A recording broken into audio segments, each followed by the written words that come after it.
নিশুতি রাতের নিস্তব্ধতায় এক দূর গ্রামের পাশে ছিল এক রহস্যময় খেজুর বাগান, যেন চাঁদের আলোয় রূপালী মায়ায় মোড়া এক স্বপ্নপুরী। এই বাগানের রস ছিল অসাধারণ, যার প্রতিটি ফোঁটায় লুকিয়েছিল এক জাদুকরি মিষ্টি।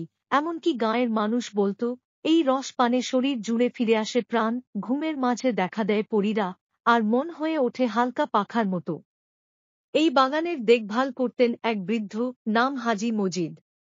বছরের পর বছর ধরে তিনি প্রতিদিন ভোরে রস সংগ্রহ করতেন, আর রাতভর প্রহরা দিতেন এক টুকরো লণ্ঠনের আলোয়।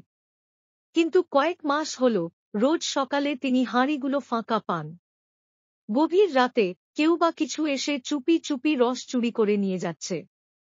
গ্রামে গুজব রটে যায়, জিন আসে রস খেতে, কেউ বলে পরীদের কাজ, আবার কেউ বলে রসের টানে কোনো পিশাচিনী ফিরে এসেছে অন্ধকার জগৎ থেকে। কিন্তু এসব কুসংস্কারকে পাত্তা না দিয়ে এক সাহসিনী কিশোরী এগিয়ে এল। তার নাম আয়না। কৌতূহলী, নির্ভীক আর প্রকৃতির ভাষা বোঝার মতো মায়াবী চোখ ছিল তার। এক রাত সে গাছের ডালে উঠে চুপি চুপি বসে রইল।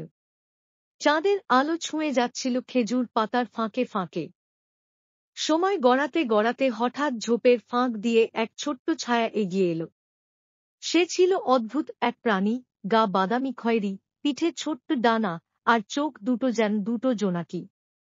সে ধীরে ধীরে হাঁড়ির দিকে এগিয়ে গিয়ে রস চাটা শুরু করল, যেন সে বহুদিনের চেনা স্বাদ খুঁজে পেয়েছে। আয়না অবাক হয়ে ফিসফিস করে বলল, তুমি কে? প্রাণীটি চমকে উঠল, ডানা ঝাপটাতে গিয়েও থেমে গেল। তারপর কাঁপা কণ্ঠে বলল, আমি আমি রসপোকা। আমি রস ছাড়া বাঁচতে পারি না। মিষ্টি রস না খেলে আমার ডানার জাদু হারিয়ে যায়। তাই লুকিয়ে খাই। কাউকে কষ্ট দেই না, শুধু একটু রস চাই। আয়নার মুখে নরম হাসি ফুটে উঠল। সে বলল, চুরি করে না খেয়েও তুমি রস পেতে পারো, যদি আমাদের সাহায্য করো।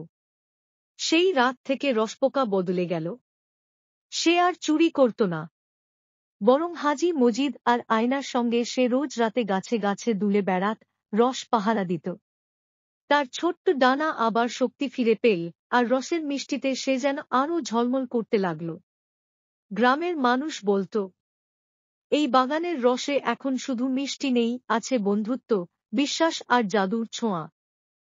চাঁদের আলোয় খেজুর পাতারা যখন দুলে ওঠে, আর হালকা বাতাসে রসের ঘ্রাণ ভেসে আসে, তখনও দূর থেকে শোনা যায় রসপোকার হাসি, আর আয়নার গলায় ভেসে ওঠে এক ছড়া। মাটির হাঁড়ি, রসের গল্প। রাতের শেষে আলোয় গল্প।